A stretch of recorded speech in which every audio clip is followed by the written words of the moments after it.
Olá, aluno, olá, aluna. Hoje nós vamos falar sobre este tema, né? Principais elementos de um mapa. Então, nós estamos na disciplina de Geografia e eu sou a professora Catiúcia. Para que a gente possa iniciar aí um pouquinho sobre este tema, vamos entender que os mapas devem apresentar alguns elementos básicos, como o título, como a legenda e como a escala. Para compreender as informações que o mapa nos traz, é necessário atentar a esses elementos. Mas lembrando que existem outros, olha só. A orientação, em geral indicada pela rosa dos ventos, e a fonte que nos mostra a origem das informações também são elementos importantes e por isso não devem ser deixados de lado. Observe, né? Vamos observar agora aqui neste infográfico as descrições dos elementos básicos de um mapa que aparecem aqui, ó. Vamos lá: título, legenda, orientação, escala e fonte. Vamos entender o que cada uma delas, né, representa. O título, que é o que vem aqui em cima, né, informa o local ou a área e o tema representado no mapa. No caso, nós estamos tendo aqui Brasil, divisão política. Já a legenda, que traz estas informações aqui, apresenta um conjunto de símbolos, linhas, traços, desenhos e assim por diante, né, assim como cores, que representam as informações mostradas no mapa. As orientações, né, a orientação, possibilita então estabelecer as referências espaciais do mapa, geralmente é representada então pela rosa dos ventos, né, norte, sul, leste, oeste, ou por uma seta apontada apenas para o norte. Já as fontes, que estão aqui embaixo, tá, mostra a origem das informações apresentadas, que pode ser obtidas em livros, atlas, sites, né, e por outras referências também. E por último, a escala, tá, indica quantas vezes o tamanho da área representada foi reduzido de forma proporcional. Tá? Com a compreensão do significado dos elementos, é possível obter então uma leitura completa de um mapa. Um desses elementos, porém, merece tratamento especial e, em razão de sua importância e dificuldade, nós vamos trabalhar melhor ele, até porque ele envolve cálculos matemáticos e aí eu estou falando da escala cartográfica, né? Antes de falar da escala cartográfica, vamos só olhar essa imagem com este mapa, olha lá, ó, o título, Brasil, domicílios com geladeira, tá? Nós temos a legenda, né, e como que vai se comportar a população, se tem ou não tem. Nós temos a orientação do mapa, né? Nós temos a escala e nós temos aqui, ó, a fonte da onde que ele foi retirado. Então são informações importantes. Partindo agora para a escala cartográfica, tá? Vamos trabalhar aí, ó, essa informação. Nós já estudamos que a escala geográfica se refere ao tamanho de um fenômeno ou de uma área que seja analisada geograficamente. Por exemplo, um país, a gente usa uma escala nacional. Se eu vou falar de uma cidade, eu vou falar de uma escala local ou municipal. Agora, vamos verificar como se utiliza outro tipo de escala, a escala cartográfica, que é a proporção entre as dimensões reais de determinada área ou objeto e as dimensões de sua representação, que aí a gente pode usar como exemplo maquete, mapa ou miniaturas, como essas duas que aparecem aqui. Tá? Então, como a gente já viu em outras aulas, o mapa nos mostra, né, uma parte ou uma totalidade da superfície terrestre em um plano. Este plano pode ser um papel, pode ser a tela do computador e assim por diante. Para representar algo de dimensões tão grandes como o planeta Terra ou um país, é necessário retratar os aspectos da superfície, como continentes, territórios, né, os territórios de países e assim por diante. De forma reduzida e com menos detalhes, a gente vai ter então agora as ruas, as casas, né? Que neste caso não são representadas quando a gente está trabalhando com um mapa muito grande. Já se o mapa, né, reproduzir superfícies menores, como uma cidade, a redução não será tão grande e mais detalhes poderão ser representados, como as ruas. Agora sim, a gente pode colocar ruas, a gente pode colocar as avenidas, as quadras, os quarteirões e assim por diante. Essa redução, né, das dimensões da realidade do mapa, no mapa, é feita por meio do que a gente chama de escala cartográfica. E a escala pode ser definida então como a proporção entre a medida real e aquela representada no mapa, né? Indica, portanto, quanto as medidas reais foram reduzidas, né, na sua representação. Há dois tipos e nós vamos trabalhar esses dois tipos.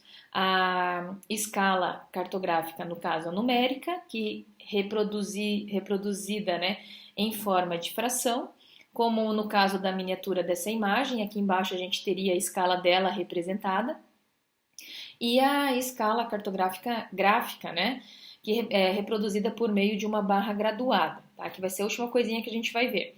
Então, com base em qualquer uma delas, você poderá então determinar medidas reais utilizando apenas o mapa, uma régua e alguns cálculos matemáticos. Então, olha lá, a escala não está presente apenas nos mapas. Modelos de carros e aviões em miniatura também apresentam a indicação de quantas vezes são menores que o objeto real. Então, aqui nós temos uma Kombi do modelo de 1962 e aqui embaixo está mostrando a escala que ela foi reduzida de forma proporcional, ok? Vamos lá, então, a escala numérica, tá? Ela, então, é representada por uma fração que indica a relação entre a unidade medida no mapa, sempre no valor de 1, e a unidade medida no terreno. Então, olha o exemplo aí, né?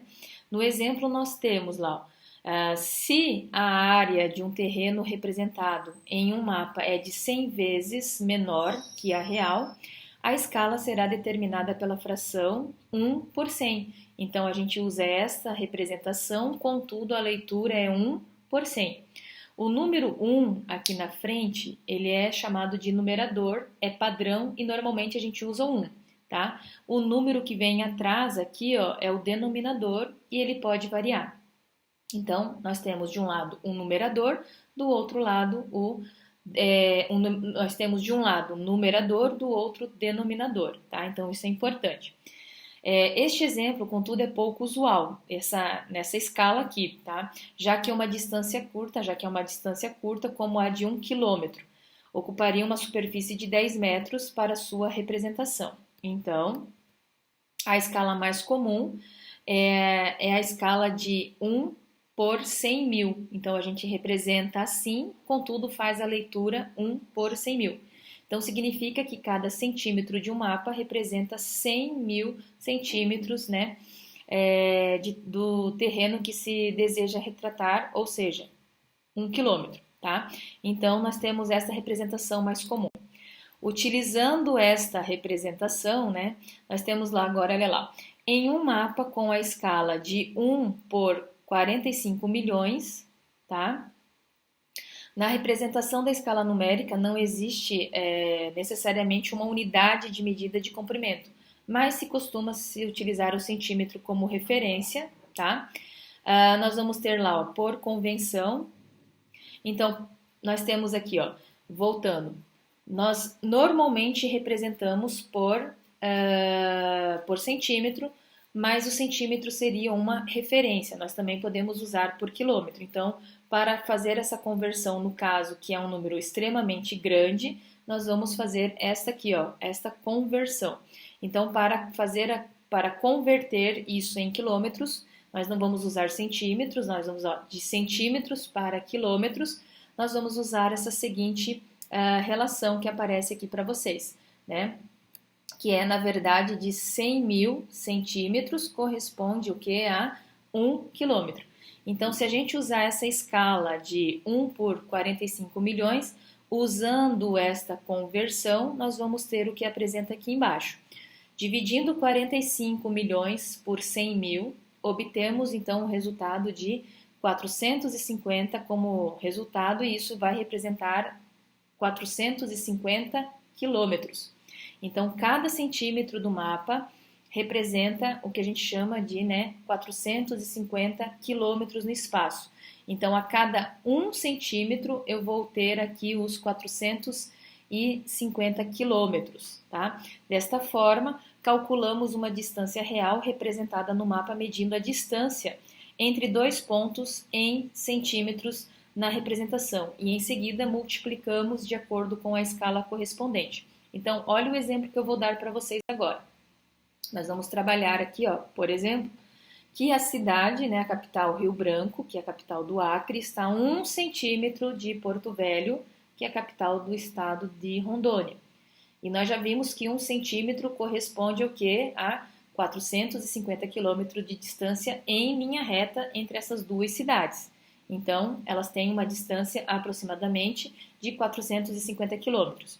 Se, né, eu pegar um outro exemplo agora, né, eu posso dizer assim, Porto Velho, continuando, Porto Velho, que é a capital de Rondônia, está a cerca de 3,7 centímetros né, no mapa, ali usando uma reguinha de Campo Grande, que é a capital do Mato Grosso do Sul.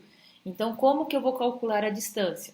Né? Significa, então, que eu vou ter que multiplicar este valor, 3,7, né, vezes aqui o padrão que a gente havia comentado, que é 1 centímetro, 450, tá? E aí, nesta multiplicação, nós vamos ter o resultado em quilômetros de distância em linha reta, que vai ser, então, entre Porto Velho e Campo Grande, em linha reta, aproximadamente a distância é de 1.665 quilômetros. Resumindo, é chão, né? É muito distante. Isso mostra que o Brasil é um país bem de extensão, ele é enorme. E aí nós temos aí a escala numérica, né? Ainda dentro desse conceito, quanto menor for o valor do denominador, tá? Por convenção, o número da frente a gente usa o 1, o denominador é aquele segundo número, tá? Quanto menor for o valor do segundo número, mais detalhado será o mapa. Então, e aí, por outro lado, a área representada será menor. Agora, em escalas reduzidas, por exemplo, se a gente fizer, olha só, 160 milhões de centímetros, né? Cada centímetro nessa representação vai equivaler aí, ó, a 160 milhões de centímetros na realidade, ou seja, vai corresponder a 1.600 quilômetros, né? Então, assim, esse é um tema que às vezes dá uma confundida na cabeça do aluno. Mas, lembrando que este número 1 é o numerador, ele não muda, o que muda é o segundo número, que pode ser maior ou menor, né? E quando a gente fala aqui, ó, quando eu aumento este número, tá? Então, são utilizados para reproduzir grandes áreas, né? Ou mesmo toda a superfície terrestre. Então, quando eu uso um número muito grande, eu quero falar de uma área muito grande. Quando eu reduzo esse número, eu já posso usar aí uma escala menor, eu já consigo detalhar melhor. E por último, a escala gráfica, tá? A escala gráfica, uma escala também pode ser representada de forma gráfica, ou seja, por meio de uma barra dividida em espaços regulares, que é essas estruturas aqui, mais ou menos como se fosse uma régua, tá? Eu tenho aqui, ó, 1 centímetro corresponde a 10 quilômetros, eu tenho 1 centímetro igual a 100 quilômetros, e eu tenho 1 centímetro igual a 100 mil quilômetros, tá? Então, cada um a gente vai contando aqui nessa proporção, nessa divisão. E aí, então, nesse tipo de escala, o tamanho de cada intervalo representa a medida do mapa. Normalmente representada em quilômetros, então a gente utiliza, ó, a quilometragem, a quilometragem para utilizar nessa escala gráfica. A parte inicial aí da escala da barra, em geral, é dividida em porções menores, o que facilita a definição de medidas relativamente pequenas, tá? E, diferentemente da escala numérica, a escala gráfica tem uma medida dada como metros ou quilômetros. Aqui está representado quilômetros, então fica mais fácil. 3 exemplos de escala gráficas aqui para vocês. Como é possível observar, cada fração da barra, independentemente de quão grande ou pequena seja, representa uma mesma medida na realidade, o que torna mais fácil o uso desse tipo de escala. Então, uma escala assim é muito mais fácil a gente visualizar do que a escala anterior, tá? E a escala gráfica apresenta a vantagem de ser mais simples e não exige cálculos de transferência de medidas. Então, quem tem dificuldade para fazer essas conversões, torça para sempre pegar, né, mapas ou imagens que estejam aí com essa escala gráfica. Outra vantagem é que se houver uma ampliação ou redução no mapa, ela não perde a validade. Ou seja, enquanto a escala numérica tem seu valor alterado, a gráfica ainda que sofra essas alterações em seu tamanho, mantém proporções entre a barra e a medida que ela representa. Tá? Então, isso facilita bastante, né? E aí, para a gente encerrar, plantas, né? Olha lá, né? Quem nunca olhou isso aqui, ó, numa revista, né? Ou em uma outra oportunidade. Quando queremos representar maiores detalhes, como casas, apartamentos, quadras ou quarteirões, utilizamos escalas consideradas grandes. Em geral, né, nós temos aí, ó, no mínimo 1 por 100 e no máximo 1 por 10. Essas representações são um tipo especial de mapas, então nós estamos falando agora de plantas. Elas são muito úteis para profissionais envolvidos com a administração de ambientes domésticos ou comerciais, como engenheiros e arquitetos. Então, quem for fazer engenharia ou quem for fazer arquitetura vai se deparar muito com tipos de plantas, né? Também auxiliam órgãos públicos que trabalham com o planejamento de espaço urbano, como os bairros. Então, você tem um mapeamento do bairro e você consegue, então, né, fazer um zoneamento. Então, nós temos aqui neste exemplo uma planta que representa um apartamento na escala de 1 por 10, tá? Então, essa seria a escala aí que aparece aqui no cantinho também, ó, tá? Bom, pessoal, o que eu queria falar sobre essa parte dos elementos de um mapa e sobre escalas era isso. Se você gostou do vídeo, não esqueça de curtir. Se você ainda não se inscreveu no canal, se inscreva e acione o sininho para ter acesso aos novos vídeos. E lá no Instagram eu vou colocar os slides, lá no Prof. Catiúcia Liscobres, eu vou disponibilizar os slides aí dessa nossa aula, ok? Fico por aqui e aguardo vocês numa próxima oportunidade.